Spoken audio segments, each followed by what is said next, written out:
Before I tell you about the day my marriage ended, I need you to understand something about eclipses. They don't just happen. They're the result of perfect alignment, cosmic timing, mathematical precision. The moon has to be exactly the right distance from Earth. The sun has to be exactly the right distance from both. Everything has to line up perfectly for darkness to fall in the middle of the day. My marriage was like that too. It took perfect alignment to fall apart. Years of small distances growing larger, orbits slowly diverging, two bodies that once moved together gradually spinning into separate paths. But I'm getting ahead of myself. I'm Lydia Martinez, 39 years old, architect living in Austin, Texas. And on April 8, 2024, while millions of people across North America gathered to witness one of nature's most spectacular phenomena, I witnessed the end of my 20-year marriage. Hey, before we dive deeper into this story, I want to know, where are you watching from right now? Are you at home, maybe curled up on your couch? At work, sneaking in a story during your break? Drop a comment and let me know what city you're in. I'd love to know where this story is reaching. And if you've ever experienced a moment of clarity during what should have been a celebration, hit that like button. You'll understand why by the end of this. Austin had been buzzing for weeks. The 2024 total solar eclipse was coming, and our city was directly in the path of totality. 4 minutes and 27 seconds of complete darkness in the middle of a Tuesday afternoon. Scientists called it the eclipse of the decade, maybe the eclipse of the century for our region. The next one, visible from the continental United States, wouldn't happen until 2044, 20 years away. 20 years, exactly how long Nathan and I had been married. The city was electric with preparation. Hotels were booked solid for months in advance. Eclipse glasses sold out everywhere. Gas stations, bookstores, even the grocery store checkout lanes. Schools canceled classes. Businesses announced they'd close early. The entire city, maybe the entire country, was going to stop and look up. Nathan, my husband, was beside himself with excitement. He's an emergency room physician at Dell Seton Medical Center, brilliant and passionate about science. When he gets interested in something, he goes all in. For the eclipse, that meant buying a professional-grade telescope, special solar filters, multiple cameras with different lenses, and enough champagne to toast the cosmos. He'd decided to throw an eclipse party at our house. 20 people, friends, neighbors, colleagues from the hospital.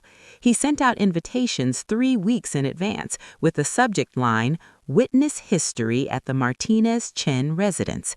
He'd included a detailed schedule, pre-eclipse gathering at noon, totality at 1:39 p.m., post-eclipse analysis and celebration to follow.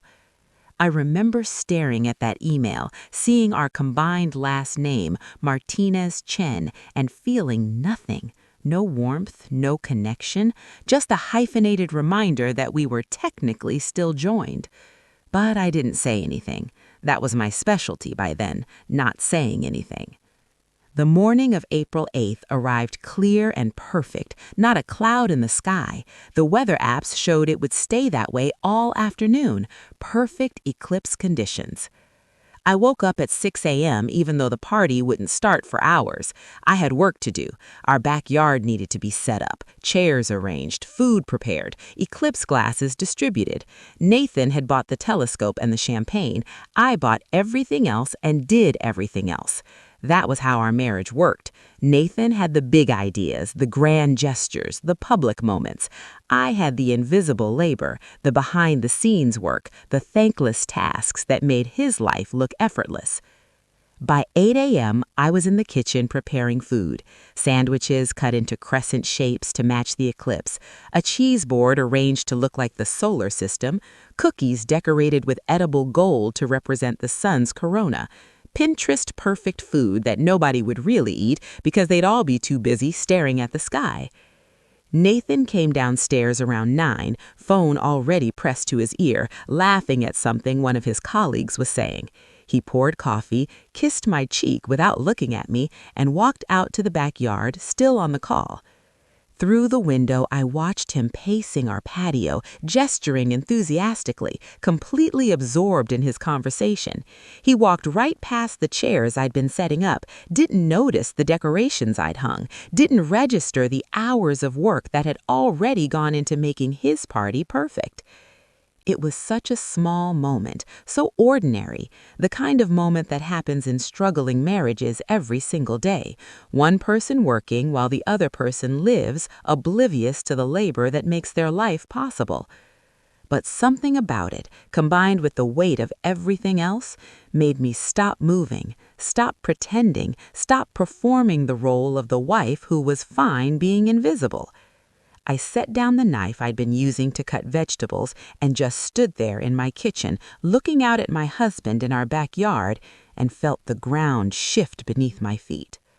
Not dramatically, not like an earthquake or a revelation, just a quiet, subtle shift, the kind that happens when something that's been off balance for years finally tips over the edge. By 11 a.m., I'd finished all the preparations. The backyard looked beautiful. I'd always been good at making things look beautiful. String lights hung between the trees, tables covered with eclipse-themed decorations, a designated viewing area with the telescope on a stable mount, even a chalkboard where people could write their predictions about what they'll feel during totality. I picked up the chalk and wrote my answer where no one would see it, in tiny letters in the corner. Finally ready. People started arriving around noon. Elena came first, bringing her own telescope and excited chatter about Bailey's beads and the diamond ring effect. Marcus from my architecture firm showed up with his wife, both of them already wearing their eclipse glasses, even though the sun was still completely visible. David from Nathan's hospital brought his kids, who ran around the yard with the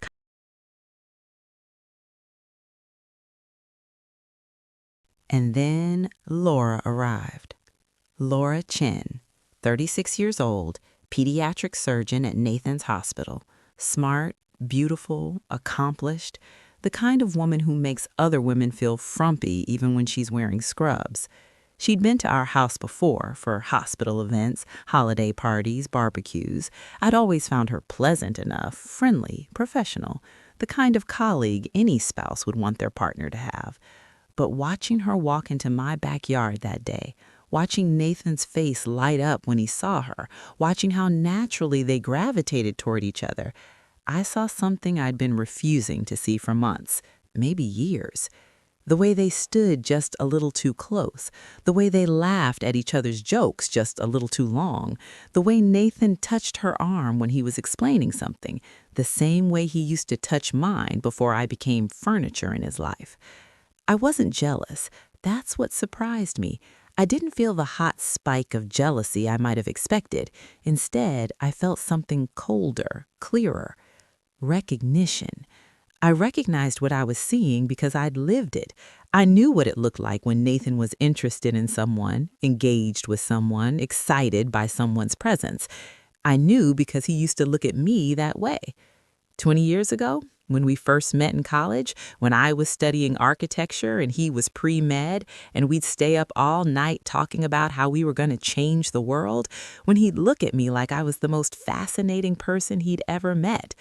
Now he looked at Laura that way, and he looked at me like I was the person who'd remembered to order the eclipse glasses. By 1 p.m., the yard was full, 20 people, just like Nathan had planned. Everyone was buzzing with excitement, talking about lunar nodes and solar wind and how this eclipse would be different from the ones they'd seen before. Nathan was in his element, holding court, explaining the science, making jokes, being the charming host everyone loved. I moved through the crowd like a ghost, refilling drinks, offering food, smiling when spoken to, playing my part. At 1:27 p.m., the moon touched the sun. First contact.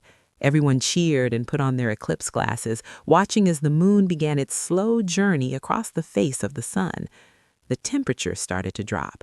The light changed, becoming thin and strange. Even the birds seemed confused, their evening songs starting in the middle of the afternoon. I stood at the edge of the crowd, eclipse glasses on, watching the moon consume the sun bit by bit.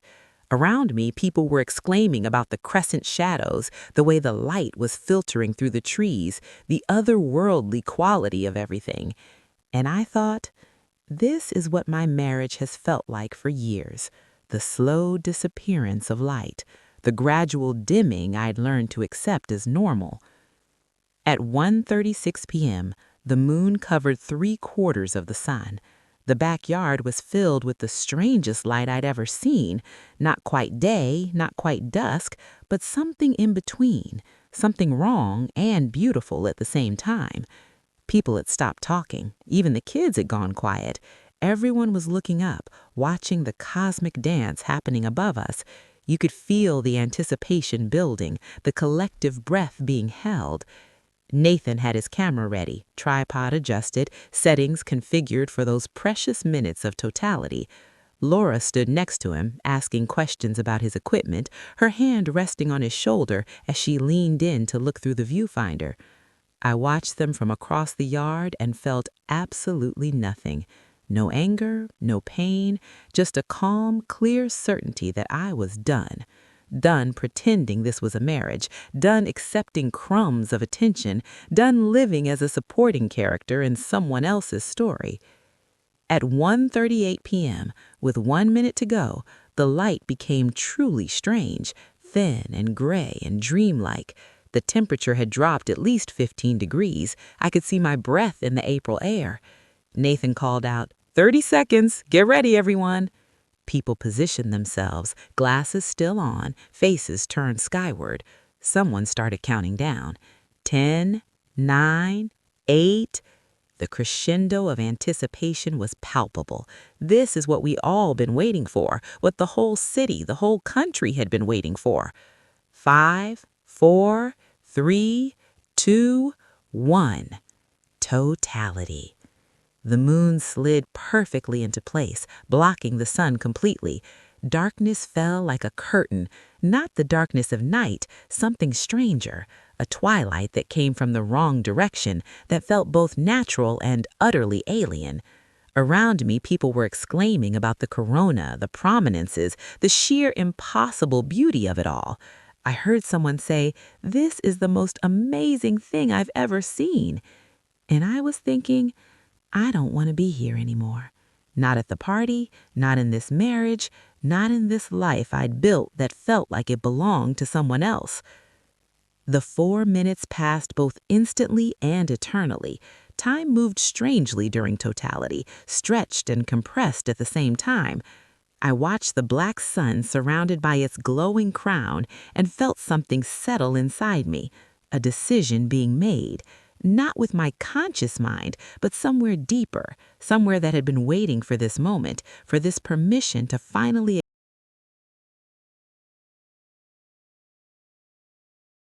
At 1:43 p.m., the moon continued its journey.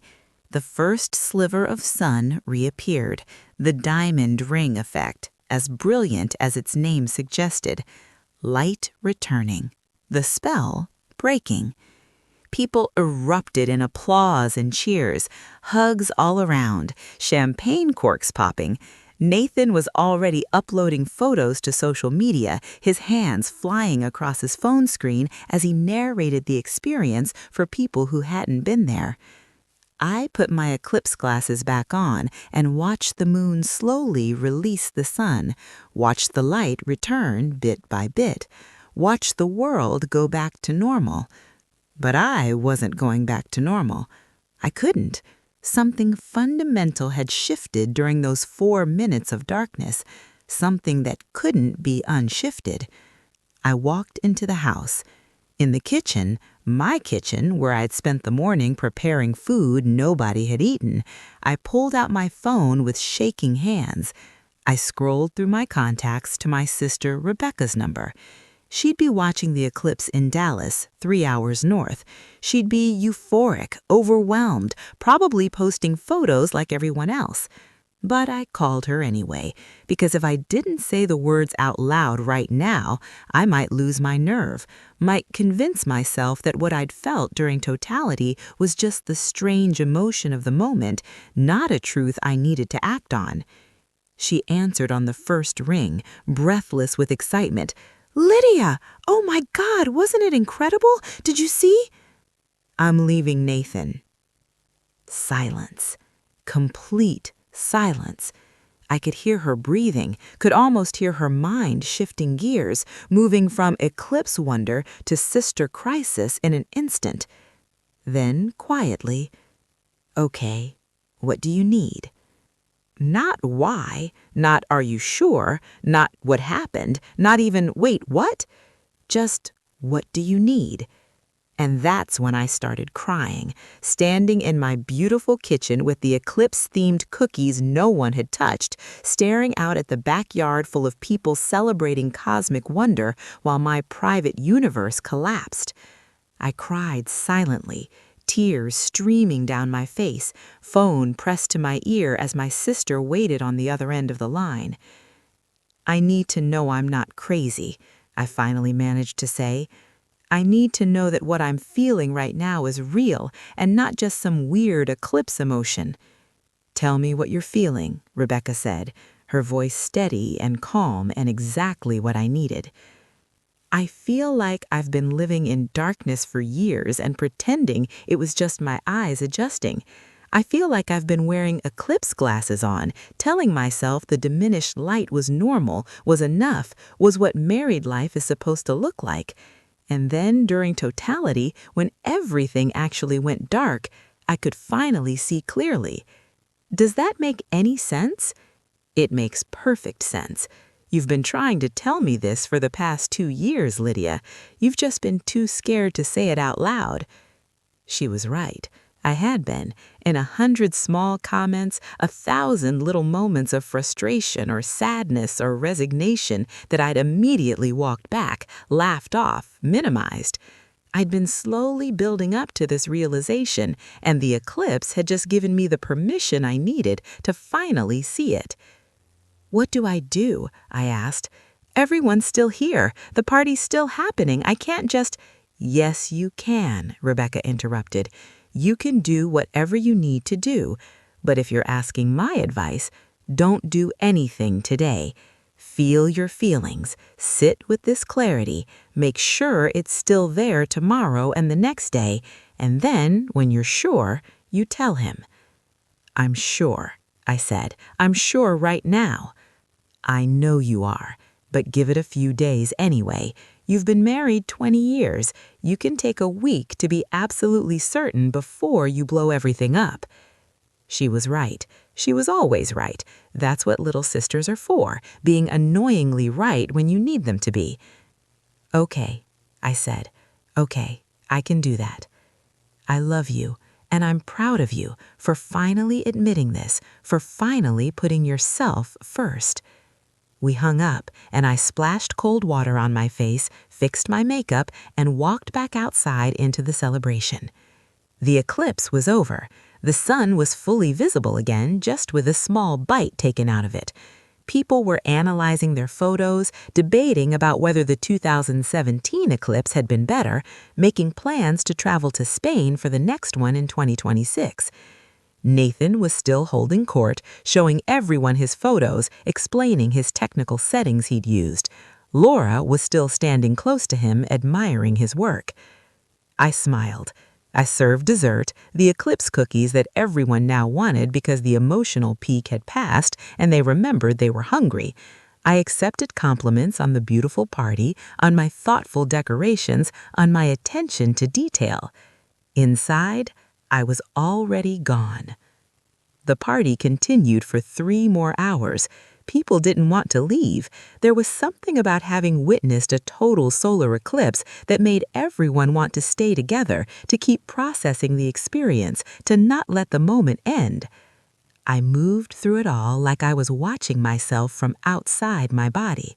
Smiling Lydia, hostess Lydia, wife of Nathan Lydia, playing the role I'd perfected over 20 years, while inside, Everything was shifting, realigning, transforming. That's the thing about private collapses. They happen in plain sight, surrounded by people, in the middle of celebrations, while the sun is shining or being eclipsed or doing whatever celestial dance it's supposed to do. Nobody notices when you hollow out inside, when you make the decision that will end your life as you know it, when you choose yourself for the first time in decades.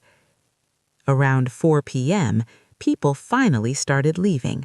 Hugs at the door, thanks for the amazing party, best eclipse viewing ever. We have to do this again in 2044. 20 years from now, we'll all be in our 60s, different people, different lives. I wondered who I'd be in 2044, where I'd be, if I'd still be standing in this house, married to Nathan, hosting parties for his friends, and being invisible. The thought made me physically sick. I excused myself to the bathroom and sat on the edge of the tub, head in my hands, breathing through the nausea. 20 more years of this. That's what I'd been facing. 2 more decades of slow erasure, of being the supporting character, of watching my husband give his attention.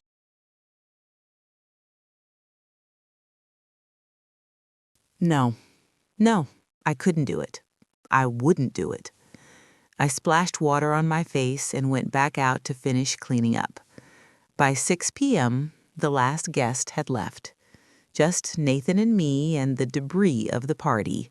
Eclipse glasses scattered across tables, half-empty champagne bottles, the telescope still set up, pointing at a sky that had returned to normal.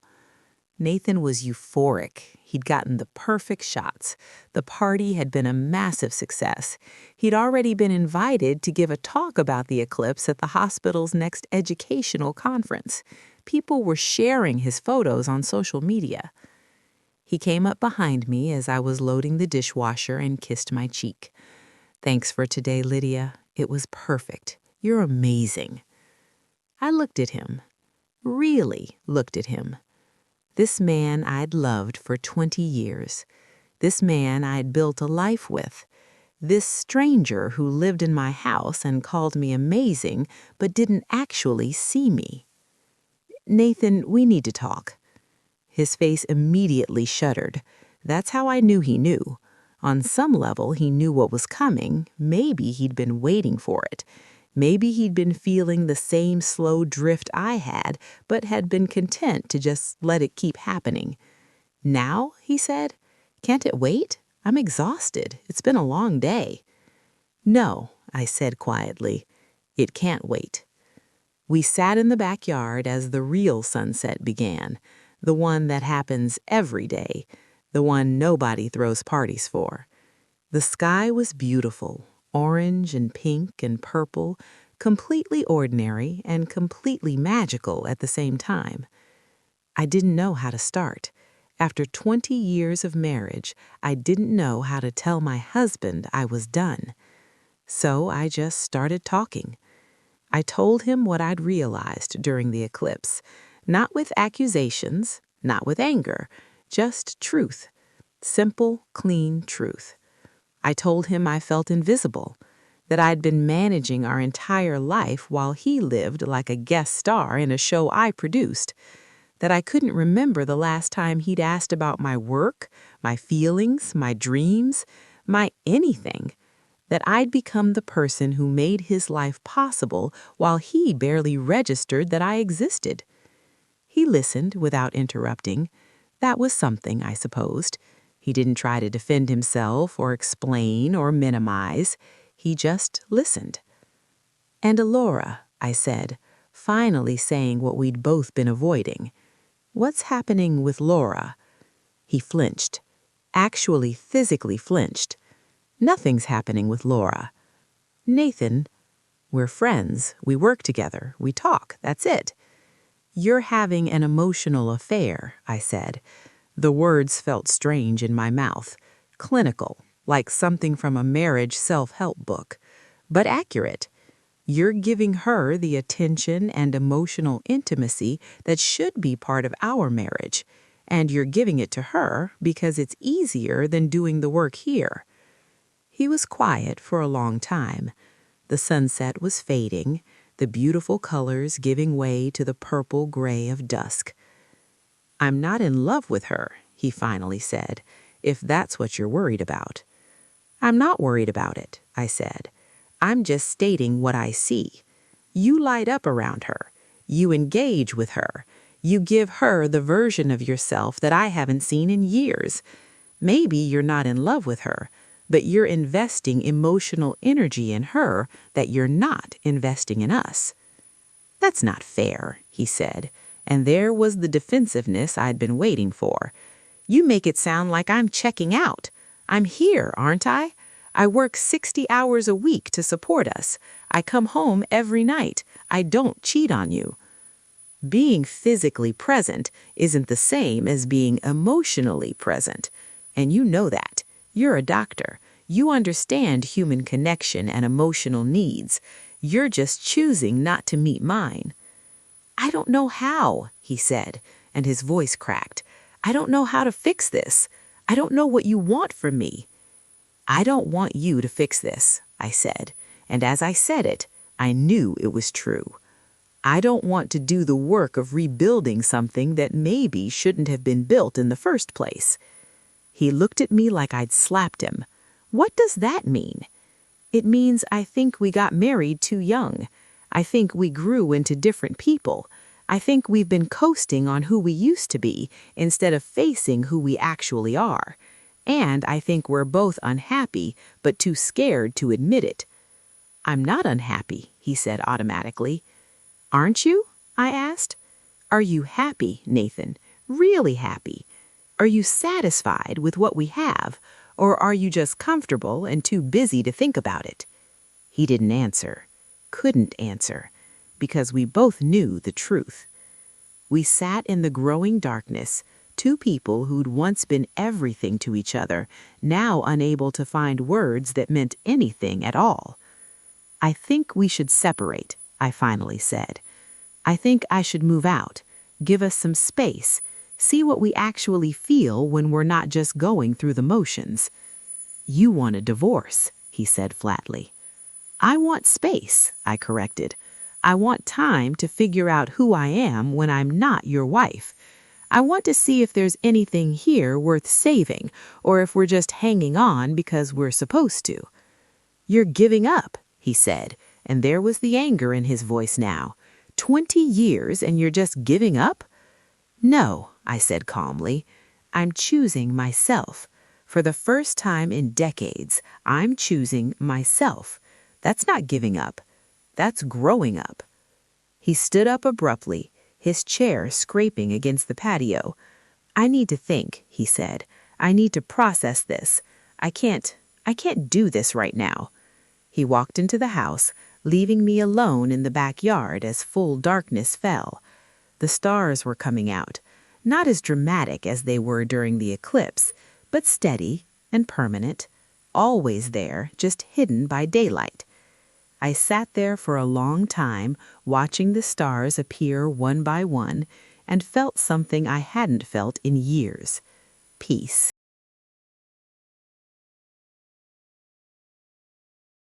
Nathan asked for couples therapy. I agreed, but I already knew. The eclipse had shown me something I couldn't unsee. But I owed it to him, to us, to 20 years of history, to at least try. We found Dr. Patricia Morrison through a referral from my architecture firm. She specialized in marriages in crisis, couples on the brink.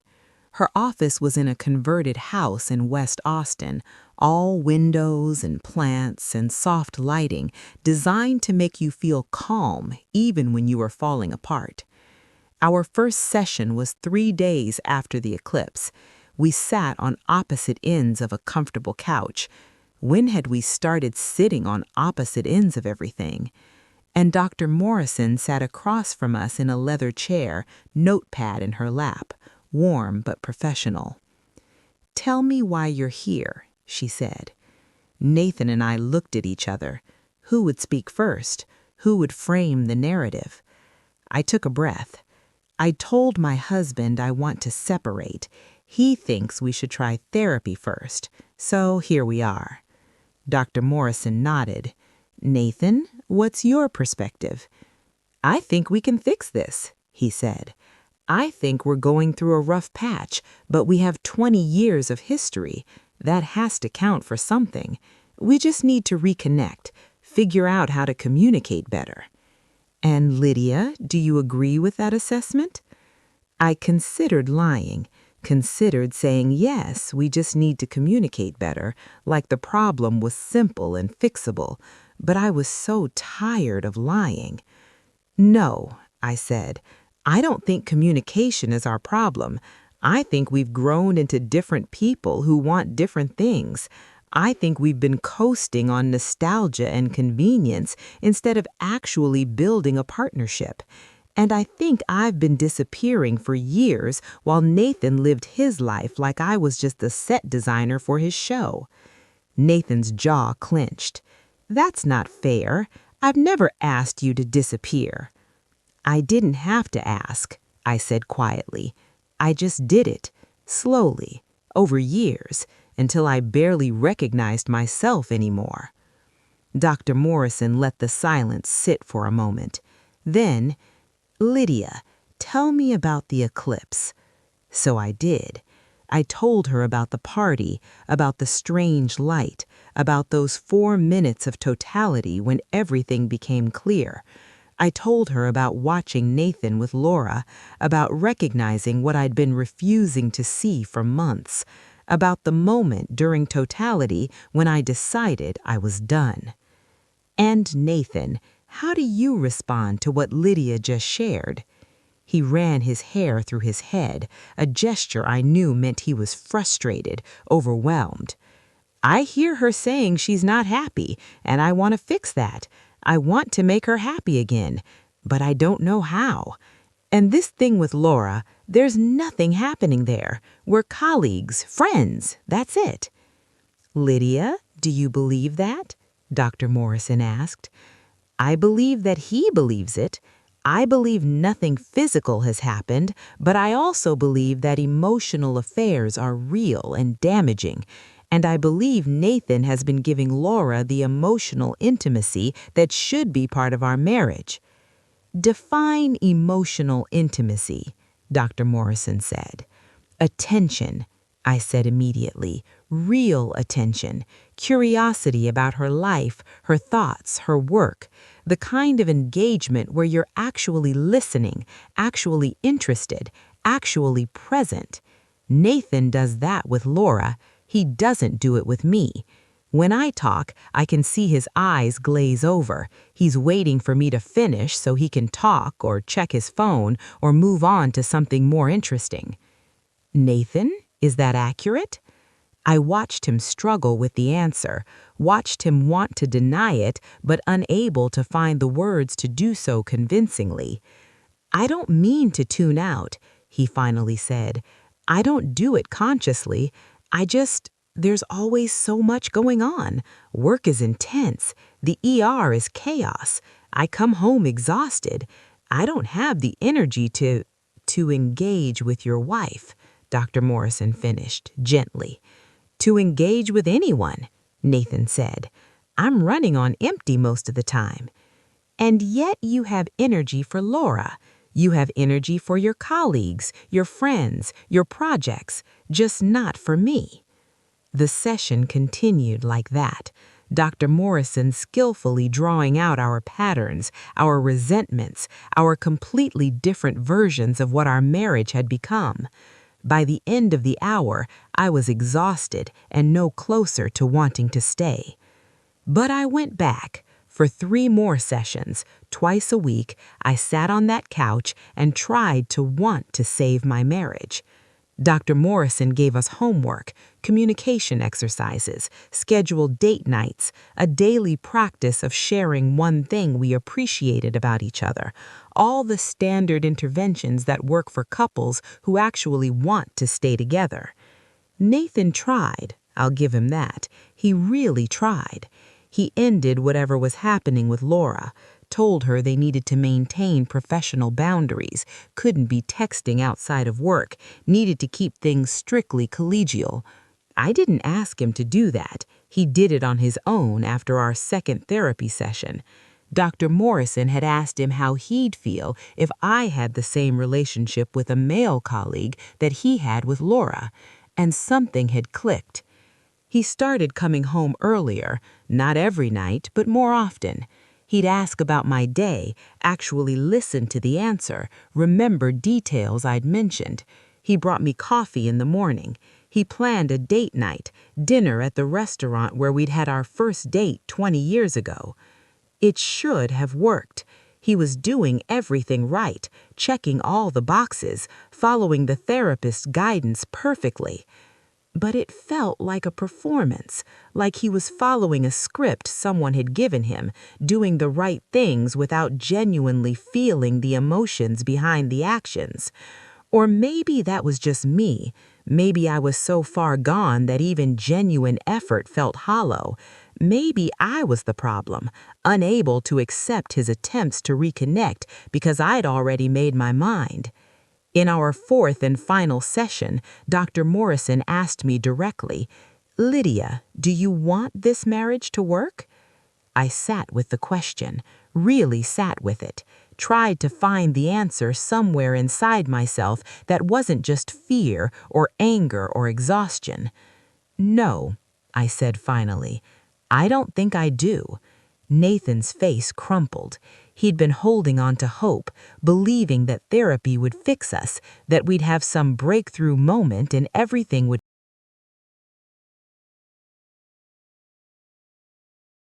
Because you can't therapy your way out of not wanting to be married anymore, I said.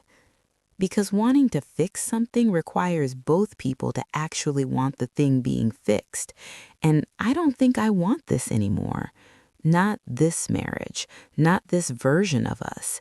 I don't think I ever want to go back to who we were. But we could be different, Nathan said, and there were tears in his eyes. We could build something new. Isn't that worth trying? I looked at him, really looked at him, and felt such sadness. Not for us ending, but for the years we'd already spent trying to be something we weren't. I don't think so, I said softly. I think we had our chance, and I think we missed it. And I think trying to resurrect something that died years ago is just going to cause more pain. Dr. Morrison nodded slowly. Nathan, what do you need to hear from Lydia right now? I need her to tell me there's hope, he said. I need her to tell me we can try harder, do better, find a way back to each other. Lydia? Dr. Morrison prompted.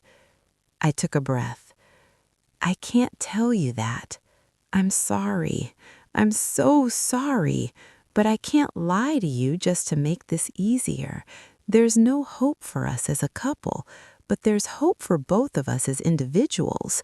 There's hope that we can end this with dignity and grace, that we can appreciate what we had without trying to force it to be something it isn't anymore. We sat in silence. The session had 15 minutes left, but there was nothing more to say. Finally, Dr. Morrison spoke. Some marriages end because of catastrophic betrayals, affairs, abuse, addiction, but some marriages end simply because two people grow into incompatibility. Neither is more valid than the other. Both are worth grieving. Both require courage to acknowledge. She looked at both of us. The question isn't whether you can save this marriage with enough effort. The question is whether both of you want to. And it seems one of you doesn't. That's okay. That's allowed. But it means the work shifts from couples therapy to conscious uncoupling, from trying to fix to trying to end with respect. Nathan was crying openly now. I reached over and took his hand. He squeezed it, holding on like I was keeping him from drowning. I'm sorry. I'm so sorry. Me too, he managed to say. We left that session and drove home in separate cars. The therapeutic bubble had burst. Reality was setting in. Our marriage was ending, and no amount of communication exercises or scheduled date nights was going to save it. That night, Nathan asked if he could sleep in our bed one last time. Not for sex, not for reconciliation, just to not be alone. I said yes. We lay there in the darkness, the space between us both intimate and infinite. Two people who'd shared 20 years, but had somehow become strangers. "When did it end?" he asked quietly. "When did you stop loving me?" "I don't know," I answered honestly. "Maybe it was gradual. Maybe it was the eclipse. Maybe it was always headed here and we just didn't want to see it." "I still love you," he said. "I know. I love you too, just not in the way we need to keep being married." We fell asleep like that, holding hands across the divide, saying goodbye without saying the words. 3 months after the eclipse, I moved out. I found a small one-bedroom apartment downtown in a building that had been a warehouse in the 70s and was converted into lofts in the early 2000s. Exposed brick, high ceilings, huge windows that let in floods of light, space that was entirely mine. Nathan kept the house. I didn't fight him for it. That house was full of ghosts, versions of myself I'd left behind in every room. The ambitious young architect in the home office, the hopeful newlywed in the kitchen, the slowly disappearing wife in the bedroom. I didn't want to live with those ghosts anymore. Moving day was surreal. I'd hired movers, which Nathan insisted on paying for. It felt important to both of us to be civilized about this, to end with as much grace as we could manage. I packed my books, my clothes, my drafting supplies. I took half the kitchen stuff, half the furniture. I left our wedding photos, our travel souvenirs, everything that belonged to us rather than to me. Nathan wasn't there when I moved out. We'd agreed it would be easier that way. He'd gone to stay with a friend, giving me the space to pack and leave without the emotional weight of watching each other say goodbye to our shared life. But I wrote him a letter. I left it on the kitchen counter, propped against the coffee maker he used every morning. "Nathan, thank you for 20 years. Thank you for being exactly who you were, even when that wasn't what I needed. Thank you for the adventures, the laughter, the dreams we shared when we were young and certain we could change the world. I'm sorry I couldn't be what you needed either. I'm sorry I let resentment build instead of speaking truth earlier. I'm sorry we couldn't find our way back to each other. I hope you find someone who lights you up the way Laura does. I hope you find a partner who engages with your brilliance, who appreciates your mind, who wants the version of you that you actually are. And I hope you let me go without bitterness. We had something beautiful once. Let's remember that part. With love, Lydia." I left the keys on top of the letter, closed the door, walked away from 20 years. My new apartment was empty when I moved in. Literally empty, just bare walls and hardwood floors and light pouring through those big windows. I sat in the middle of the living room floor, surrounded by boxes, and waited to feel something. Grief, maybe, or regret, or that crushing loneliness people talk about when they leave long marriages. But what I felt was relief, and underneath the relief, something that might have been hope. The first few weeks was strange. I'd wake up disoriented, reaching for Nathan's side of the bed before remembering there was no Nathan, no shared bed, no marriage. Just me and my choices and this new life I was building from scratch. Rebecca came to visit that first weekend. She brought wine and takeout and an overnight bag because she knew I shouldn't be alone yet, even if I thought I wanted to be. We sat on my living room floor. I hadn't bought furniture yet, eating pad thai straight from the container.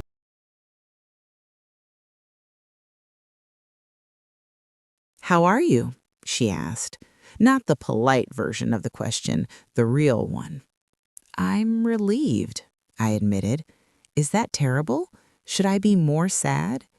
You get to feel however you feel, she said. There's no right way to process divorce. I keep waiting for the grief to hit, I said, for the moment when I realize what I've lost and just completely fall apart. But it's not happening. I just feel free.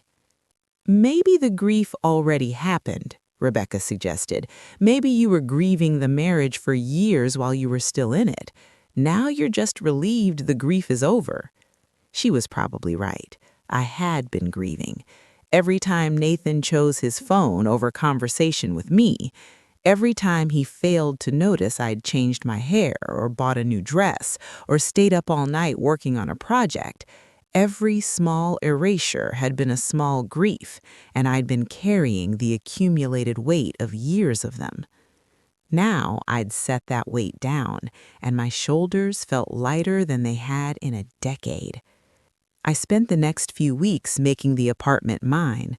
I painted one wall a deep teal, a color Nathan would have hated. I hung art I loved, not art that went with the decor. I bought a velvet couch in dusty rose because it made me happy, not because it was practical. Every choice felt like reclamation. This is mine. This reflects me. This makes me happy.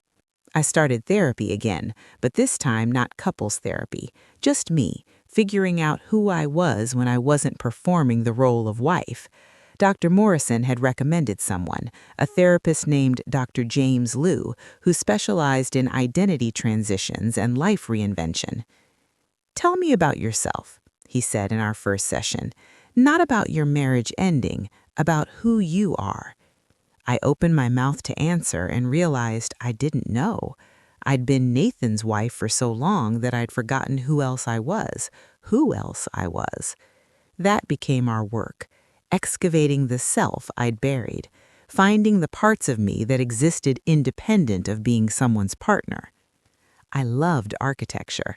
I'd always loved architecture. But somewhere along the way, I'd started letting Nathan's career take precedence. His schedule dictated ours. His emergencies trumped mine. His work was saving lives. Mine was just designing buildings. But that wasn't true. Architecture shapes how people live, how communities function, how humans interact with space. It matters. My work mattered. I started taking on projects I'd been avoiding, a community center design for a neighborhood that had been overlooked by the city, pro bono work that Nathan would have said wasn't worth my time because it didn't pay enough. But working on it, I felt something I hadn't felt in years: purpose. I wasn't just drawing buildings, I was creating spaces for people to gather, to learn, to support each other. I was thinking about light and flow and how architecture can either trap people or set them free. The metaphor wasn't lost on me. One evening, about 2 months after moving out, I was standing in the construction site of the community center, watching the sunset through the partially built frame. The contractor, a guy named James, who'd been patient with my endless revisions, came to stand beside me. "It's going to be beautiful," he said. "It's going to be functional," I corrected. "That's more important than beautiful." "It can be both," he said, smiling. "You're designing it. It'll be both." It was a small interaction, meaningless really, but it made me realize something. I'd forgotten how to accept compliments, how to believe that I could create something both beautiful and functional, how to trust my own vision. Nathan had never doubted himself. He'd made decisions with confidence, moved through the world certain of his rightness. I'd spent so long deferring to his certainty that I'd lost touch with my own. But here, in this construction site, looking at a building that existed because of my vision, my plans, my insistence that this neighborhood deserved beautiful, functional space, I felt that certainty returning. I could trust myself. I could make good decisions. I could build things that mattered. I walked back to my car as full darkness fell, and instead of feeling lonely or sad or any of the emotions I'd been told to expect, I felt alive, present, real. For the first time in years, I felt like myself. Here's what nobody tells you about leaving. The relief and the grief arrive simultaneously. They're not sequential stages you move through. They coexist in the same space in your chest, fighting for dominance moment by moment. Some days I'd wake up in my apartment and feel overwhelming gratitude for the silence, the space, the freedom to do exactly what I wanted without negotiating or compromising or managing someone else's needs. Other days I'd wake up and feel crushing loneliness, not for Nathan specifically, but for the idea of partnership, for having someone to share morning coffee with, for the comfort of routine and familiarity and another heartbeat in the house. I moved through those weeks in what Dr. Liu called an emotional vacuum, not depressed exactly, not happy either, just existing in a strange suspended state between the life I'd left and the life I hadn't quite built yet. I'd go days without really talking to anyone. I'd work on my designs, go for runs along Lady Bird Lake, cook elaborate meals for one, read books I'd been meaning to read for years. The days were full, but also empty. I signed up for a pottery class on a whim, Tuesday evenings at a studio in East Austin. I'd never done pottery before, never had any interest in it, but I needed something to fill the time, something to do with my hands that wasn't work or running or sitting alone in my apartment wondering if I'd made a huge mistake. The class was full of people in transition, a recent widow learning to shape clay because her grief counselor had suggested it, a college graduate who'd moved to Austin without knowing anyone, a middle-aged man who'd just been laid off and was trying to figure out who he was without his career identity. We were all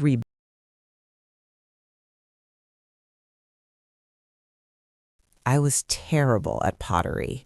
My bowls were lopsided, my vases collapsed, my mugs leaked. But sitting at the wheel, hands covered in slip, trying to center the clay while it spun beneath my fingers, it was meditative. It required complete presence. You can't think about your failed marriage or your uncertain future while you're trying to keep clay from flying off the wheel. One evening, about 3 months post-separation, I was struggling with a particularly difficult vessel. The walls kept collapsing no matter how carefully I tried to pull them up. The instructor, a woman named Maria with graying hair and perpetually clay-covered overalls, came to watch. "You're trying to control it too much," she said. "Let the clay tell you what it wants to be." "But I have a specific vision," I protested. "I know," she said, smiling, "but sometimes what we envision and what's actually possible are different things. Sometimes you have to let go of what you planned and work with what you have." I stared at my collapsed vessel and laughed because, of course the universe was sending me pottery metaphors. I let go. Stopped trying to force the clay into my vision, let my hands respond to what the clay was doing rather than imposing my will on it. The vessel that emerged wasn't what I'd planned.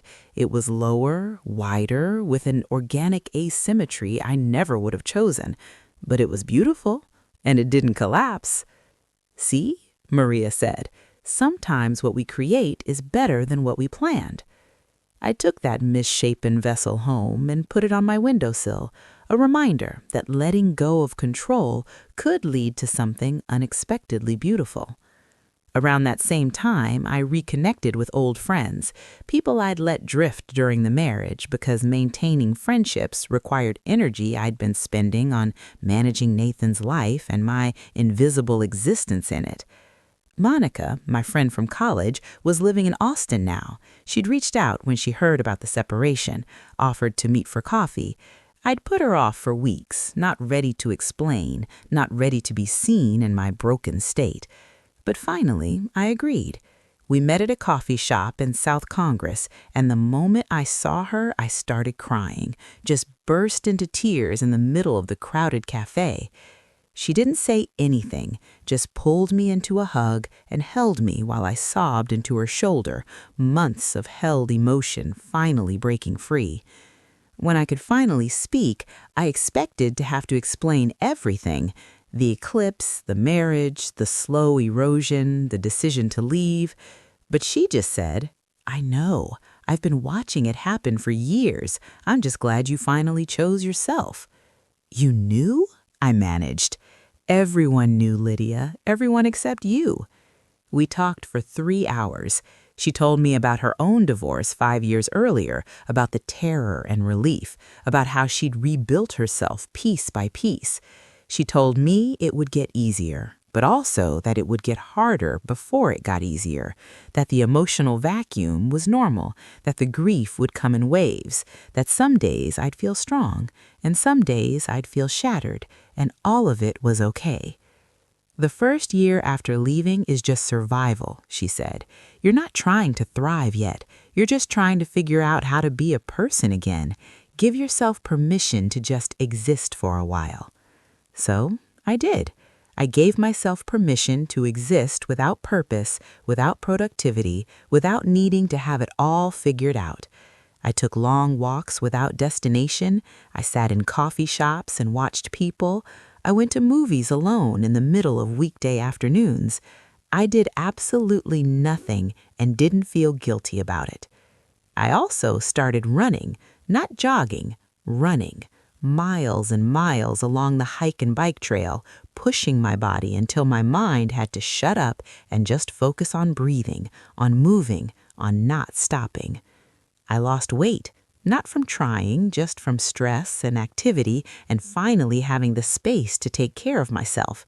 I wasn't eating for two anymore, wasn't cooking elaborate meals that Nathan would barely touch while scrolling through his phone. I was eating when I was hungry, stopping when I was full, and listening to my body for the first time in years. I cut my hair. Not dramatically, not as some cliched post-divorce transformation, just shorter, easier, more me. I stopped dyeing the gray that had started appearing at my temples, let it grow in silver. Nathan had always said he liked my hair long, so I'd kept it long. Now, Nathan's preferences weren't my problem anymore. Small rebellions, small reclamations, small steps toward becoming whoever I was going to be on the other side of this. One night, about 4 months after moving out, I was lying in bed scrolling through my phone when I realized I hadn't thought about Nathan today. Not once. Not with anger or grief or nostalgia or anything. He just wasn't in my thoughts anymore. It felt monumental and terrifying, like I'd crossed some invisible threshold I couldn't cross back over. I texted Rebecca. "I didn't think about him today." She responded immediately, "Good, that means you're healing." But it didn't feel like healing. It felt like erasure, like 20 years of marriage was just disappearing, becoming irrelevant, mattering less and less with each passing day. "Is it supposed to feel like this?" I texted back. "Like what?" "Like those 20 years are becoming a dream I had once, like they happened to someone else." "Yes," she wrote, "that's exactly what it's supposed to feel like. You're not that person anymore. You're becoming someone new." I lay in the darkness of my apartment, in my bed that was mine alone, in my space that reflected my choices, and felt that truth settle into my bones. I wasn't Nathan's wife anymore. I wasn't even the person who had been Nathan's wife. I was someone new, someone I was only beginning to meet, and as terrifying.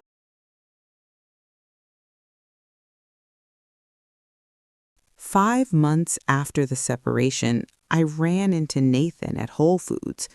Literally ran into him. I was coming around the corner of the produce section, distracted by my shopping list, and walked straight into someone's cart. I looked up to apologize, and there he was. Nathan, my almost ex-husband, standing in front of the organic tomatoes with that specific look of concentration he got when he was trying to decide between options. We both froze. I hadn't seen him since I moved out. We'd communicated through lawyers and brief text messages about logistics, but we hadn't been in the same physical space, hadn't had to navigate the awkwardness of bodies that once knew each other now being strangers. "Lydia," he said. "Hi." "Hi," I managed. We stood there in uncomfortable silence while other shoppers navigated around us. I noticed he'd lost weight too. His face was thinner, older somehow. There were lines around his eyes I didn't remember being there before. "You look good," he said. "Different, but good." "Thanks," I said. "You too." More silence.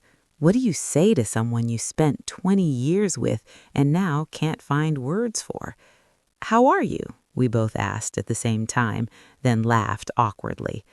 "I'm okay," I said. "Good, actually. Working a lot. Took on a community center project." "The one you were excited about?" he asked. "The overlooked neighborhood thing?" I was surprised he remembered. Surprised he'd been paying attention enough to remember. "Yeah, that one. It's coming together really well." "That's great," he said, and he seemed to mean it. "I always thought you were meant to do that kind of work. Meaningful stuff." The comment caught me off guard. When had Nathan thought that? Why hadn't he said so when we were married? "What about you?" I asked. "How's work?" "Busy, always busy. They promoted me to trauma director. More responsibility, more hours, but it's what I wanted." Of course it was. Nathan had always known what he wanted, had always moved toward his goals with clarity and purpose. We stood there a moment longer, the conversation exhausted, but neither of us quite ready to walk away. "I'm sorry," Nathan said suddenly, "for how things ended, for not being what you needed, for not seeing you disappearing until it was too late." The apology hung in the air between us. I'd wanted this.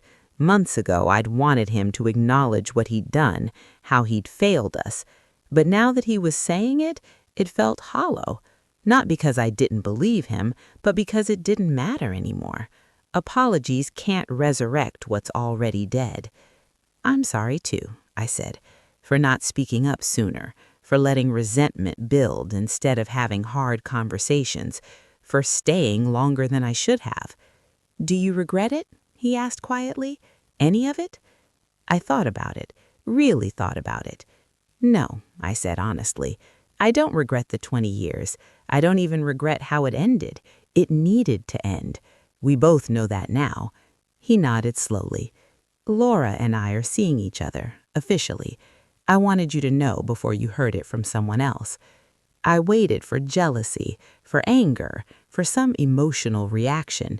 But what I felt was relief. He'd moved on. We'd both moved on. The door was closed. "I hope you're happy," I said. And I meant it. "I think I could be," he said, "eventually. Still figuring it out." "Yeah, me too." We said our goodbyes, awkward half hugs over our shopping carts, promises to stay in touch that we both knew we wouldn't keep. And then I watched him walk away down the aisle toward the dairy section, toward his new life with Laura. I stood there for a long moment holding my shopping list, surrounded by organic produce, and realized I felt nothing. No anger, no sadness, no longing for what we had. Just nothing. An absence where feeling used to be. I texted Rebecca from the parking lot. Ran into Nathan. He's dating Laura. I feel nothing. She called immediately. "Nothing? Like you're numb? Or nothing like you're over it?" "I don't know," I admitted. "Maybe both? Maybe the same thing?" "Do you want to come over?" she asked. "No," I said. "I think I want to just sit with this, figure out what nothing means." I drove home and did exactly that. Sat with the nothing. Let it fill my apartment, my chest, the space where Nathan used to be. And slowly I realized nothing wasn't emptiness. Nothing was peace. Nothing was acceptance. Nothing was the blessed relief of no longer caring whether he was happy or sad or dating Laura or alone forever. He was no longer my problem, and I was no longer his. We'd been released from each other, set free.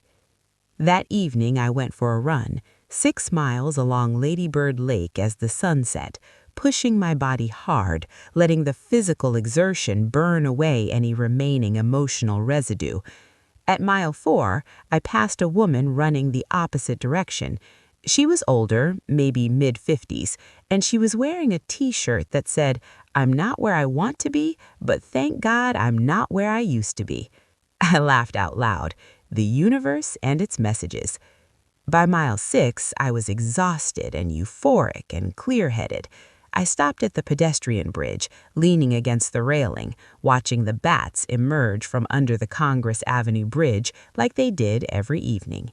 Thousands of them, streaming out in ribbons of black against the sunset sky, dramatic and beautiful and slightly eerie all at once. A man standing nearby said to his companion, "I've lived here 10 years and I never get tired of watching this." And I thought, I've lived here my whole adult life and forgot to watch, forgot to notice, forgot to be present for the small miracles happening all around me because I was so busy managing the logistics of existing. But I was watching now. I was present now. I was here. I ran the last mile home feeling lighter than I had in years, not because Nathan was dating Laura, not because I ran into him and survived, but because I discovered that nothing, that blessed, peaceful nothing, was actually something profound. It was freedom. 6 months after the eclipse, I found my purpose, or maybe it found me. The community center project had been progressing slowly, the kind of slow that comes with bureaucracy and limited budgets and the reality of building something meaningful in a system that doesn't prioritize marginalized neighborhoods. But we were getting there. The frame was up, the walls were going in, the space I'd designed on paper was becoming physical reality. I started spending more time on the construction site, not just for professional oversight, but because being there felt right.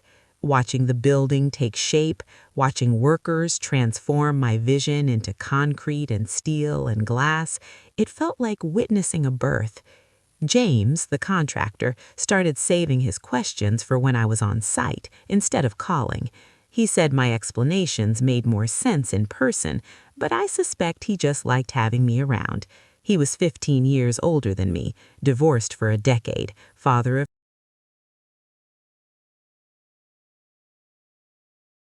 One afternoon, we were standing in what would eventually be the main gathering space, and he asked me why I'd wanted to design a community center. I told him about the eclipse, about my marriage ending, about realizing I'd been spending my career on projects that paid well but didn't mean much. Corporate office buildings, luxury condos, expensive restaurants. "Nothing wrong with those projects," he said. "Someone has to design them." "I know," I said, "but I don't want to anymore. I want to design spaces that matter, spaces that serve people who don't usually get beautiful, functional architecture, spaces that say, you deserve this too." He smiled. "You're designing this place for yourself, aren't you? This is you creating the space you needed during your marriage." He was right. This community center, with its open floor plan and abundant natural light and flexible spaces designed for gathering and learning and supporting, this was everything I'd needed when I was disappearing in my marriage. This was the place I'd wished existed, so I was building it. The grand opening was scheduled for September, 8 months after groundbreaking. As we got closer, I threw myself into the final details with an intensity that bordered on obsession. Dr. Liu called me on it in one of our sessions. "You're using work to avoid feeling," he said. "Maybe," I admitted, "but also this work matters. This project could change lives." "It already has," he said. "It changed yours. Now you need to let it be what it is without needing it to validate your existence." He was right, of course. I'd been pouring all my energy into the community center because as long as I was focused on it, I didn't have to think about the divorce being finalized, about Nathan marrying Laura eventually, about building a life that was truly mine instead of just not his. But the project was teaching me something important. I was good at this, not just competent, good. The design was elegant and functional. The space felt welcoming and empowering. People were already asking if I'd do similar projects in other neighborhoods. I started getting offers, pro bono work mostly, but occasionally paid projects from organizations that actually had budgets. A community health clinic, a literacy center, a homeless services facility. Work that mattered, work that served, work that reflected who I actually was instead of who I'd been pretending to be for 20 years. My firm was supportive but confused.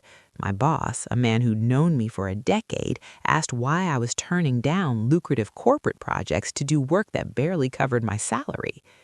Because I spent 20 years building a life that looked good on paper but felt hollow. I'm not doing that anymore. Not in my personal life, not in my professional life. He looked at me like I'd lost my mind, but he didn't fire me, just shook his head and said, "Let me know if you need more flexibility in your schedule." The grand opening was on September 15th. We had a big celebration with local politicians, community leaders, news coverage. People gave speeches about underserved neighborhoods and equitable development and the power of good design. I stood in the back of the crowd, watching people explore the space I'd created, and felt profound satisfaction. Not pride exactly, something deeper, a sense of alignment between my values and my actions, between who I was and what I was doing. After the speeches, an older woman approached me. She lived in the neighborhood, had been watching the construction with skepticism, sure it would be another thing that claimed to be for the community, but really wasn't. "You were right," she said simply. "You made something real here, something that serves us. Thank you." I cried, right there in my beautiful community center, surrounded by people celebrating. I burst into tears. Because that, being thanked for creating something that actually served people, that felt more meaningful than any achievement in my marriage had ever felt. I started dating casually. Nothing serious, just relearning what it felt like to be seen by someone, to be interested in someone, to have conversations that went deeper than logistics. I went out with Marcus from my firm. We had one pleasant but ultimately unmemorable dinner and mutually agreed we were better as colleagues. I went out with a man I met at a coffee shop. He was nice but talked exclusively about CrossFit and his macros. I excused myself after an hour. I went out with James, the contractor. We had dinner, then coffee, then several more dinners. It was easy and comfortable and completely non-threatening. He understood what it felt like to rebuild yourself after a marriage ended. He didn't need me to be anything other than who I actually was. "Are we dating?" I asked him after our fifth dinner. He smiled. "I think we're two people who enjoy each other's company and aren't in a hurry to define it beyond that." Perfect. That's exactly what I needed.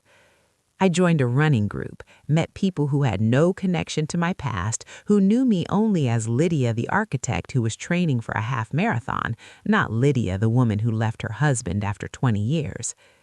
I took a solo trip to New Mexico, just me and a rental car and 2 weeks of exploring Santa Fe and Taos and sleeping in cheap hotels and eating wherever I felt like eating without having to consult anyone.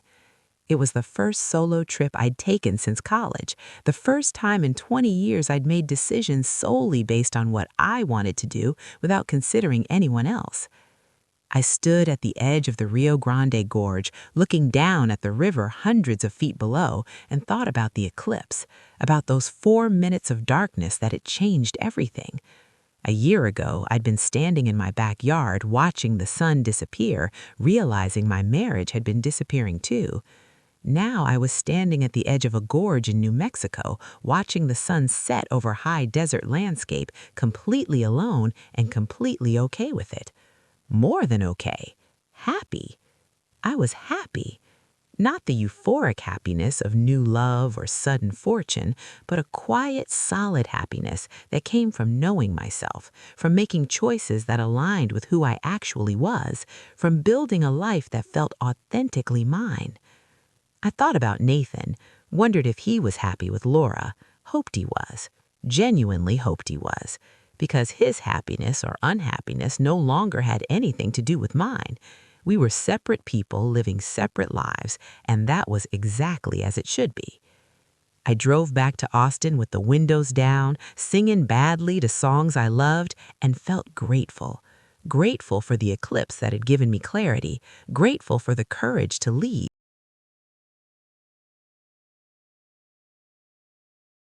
A year after the eclipse, I was having coffee with Monica when she mentioned the next total solar eclipse visible from the United States. It won't happen until 2044, she said, scrolling through an article on her phone. 20 years from now, we'll be almost 60. 20 years, exactly the length of my marriage to Nathan. I sat with that coincidence, or maybe it wasn't a coincidence. Maybe the universe deals in 20-year cycles. Maybe every eclipse brings a reckoning. Where will you be in 2044? Monica asked. I thought about it, really thought about it. 20 years from now, I'd be 59 years old, maybe still designing community spaces, maybe doing something entirely different, maybe married again, maybe happily single, maybe living in Austin, maybe somewhere else entirely. The possibilities felt endless, and for the first time since the divorce, that felt exciting rather than terrifying.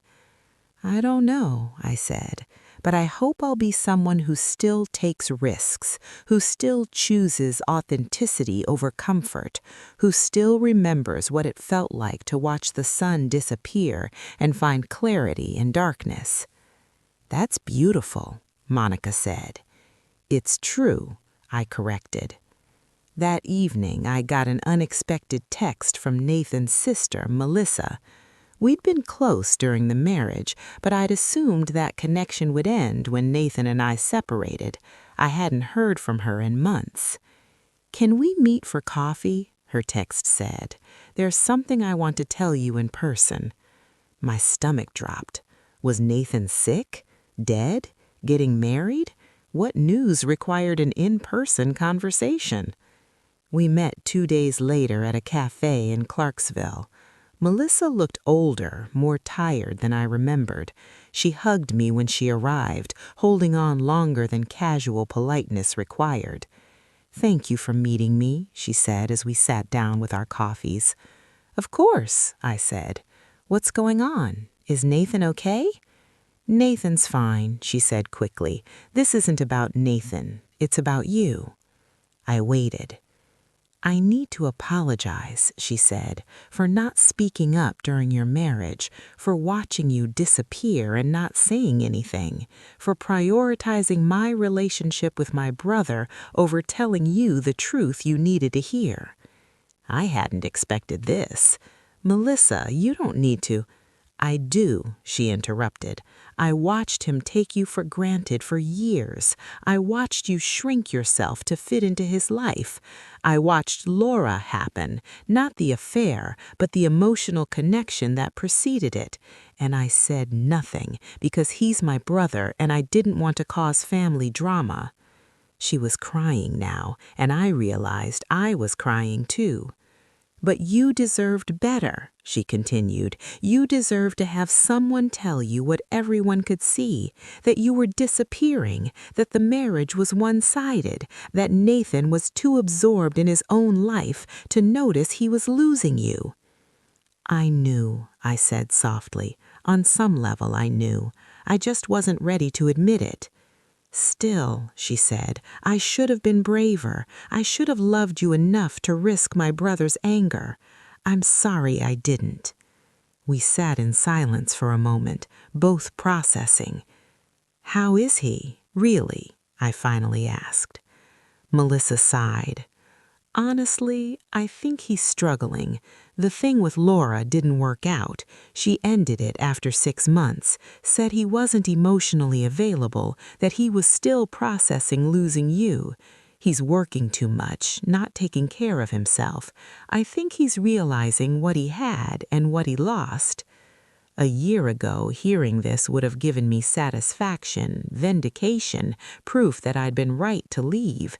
But now it just made me sad, not for myself, but for Nathan, for the way we all damage each other and ourselves through our inability to show up, to be present, to do the hard work of actual intimacy. I hope he finds his way, I said, and I meant it.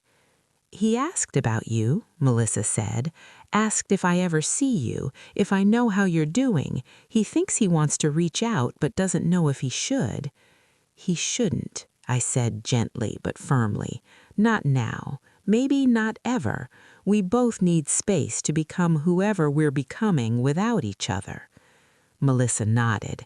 That's what I told him, but I wanted you to know he does think about you. He does regret how things ended. He's growing, I think, slowly, but growing. Good, I said. I want that for him.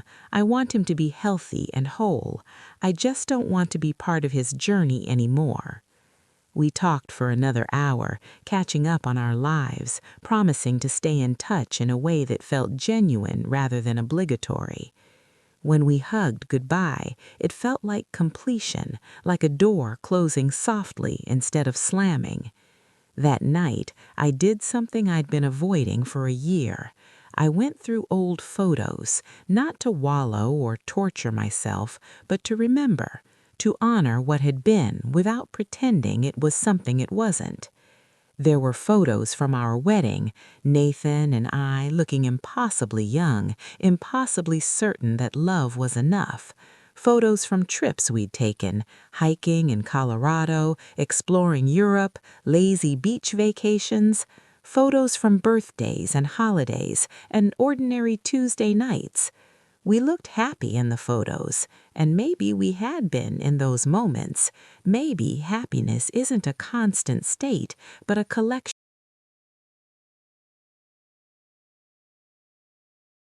I didn't feel angry looking at the photos.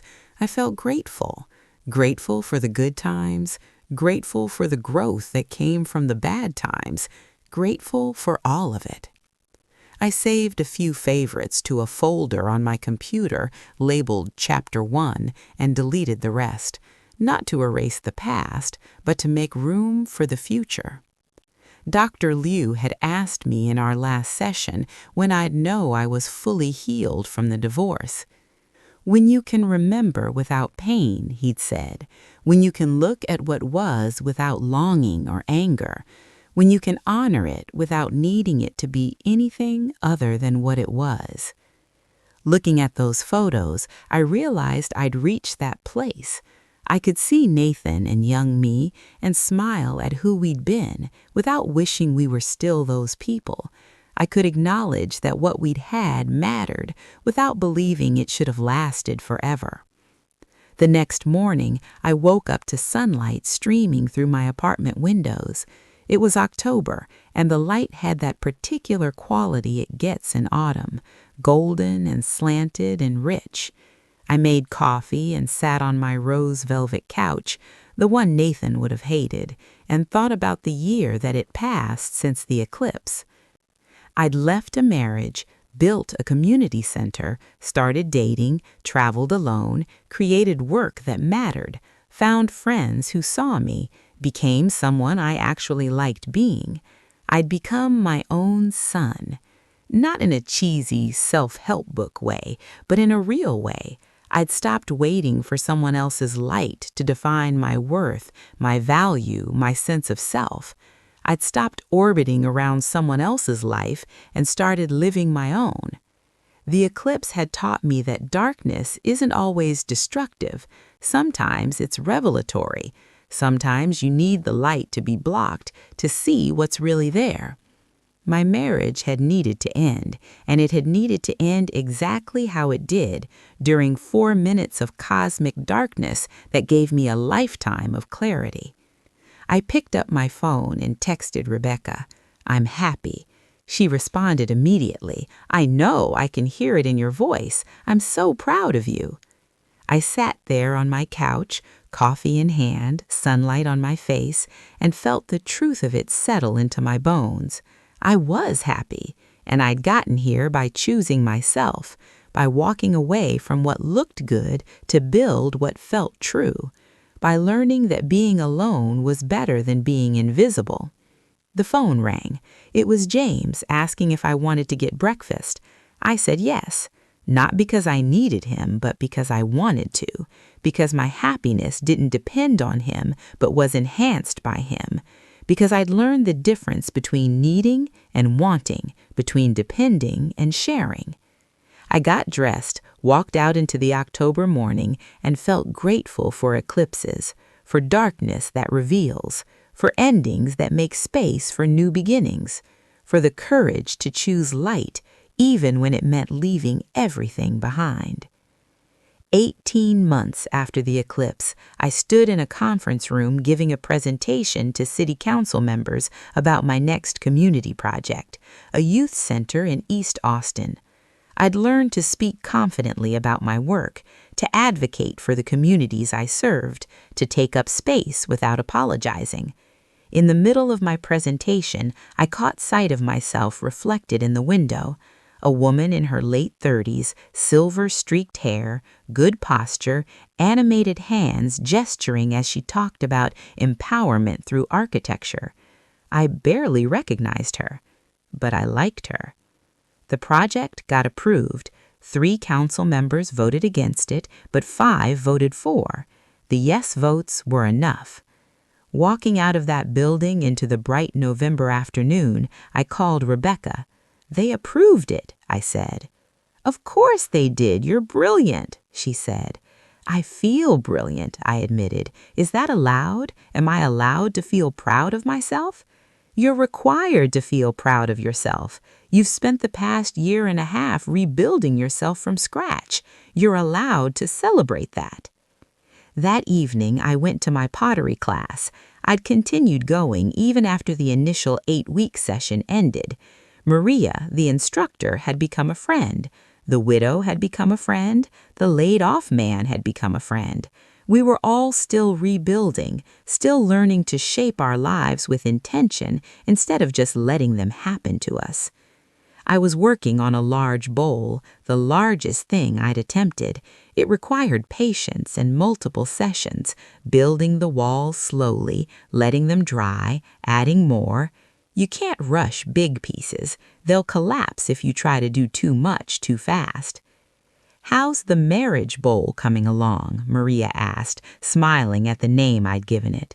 "Good," I said. "Another session or 2 and I think it'll be ready to fire." "What will you put in it?" Maria asked. I thought about it. "Nothing," I decided. "I'm going to keep it empty, as a reminder that emptiness isn't always a bad thing. Sometimes it's just space, potential, room for whatever comes next." Maria smiled. "That's very wise." "I'm learning," I said. After class, I drove to Ladybird Lake for a run. The sun was setting as I started, painting the sky in shades of orange and pink and purple. The exact colors of the eclipse sunset, I realized, the real one that happened after the drama in the sky had ended. I ran 6 miles, my usual route, but this time, at the pedestrian bridge where I usually turned back, I kept going, extended my run by another 2 miles.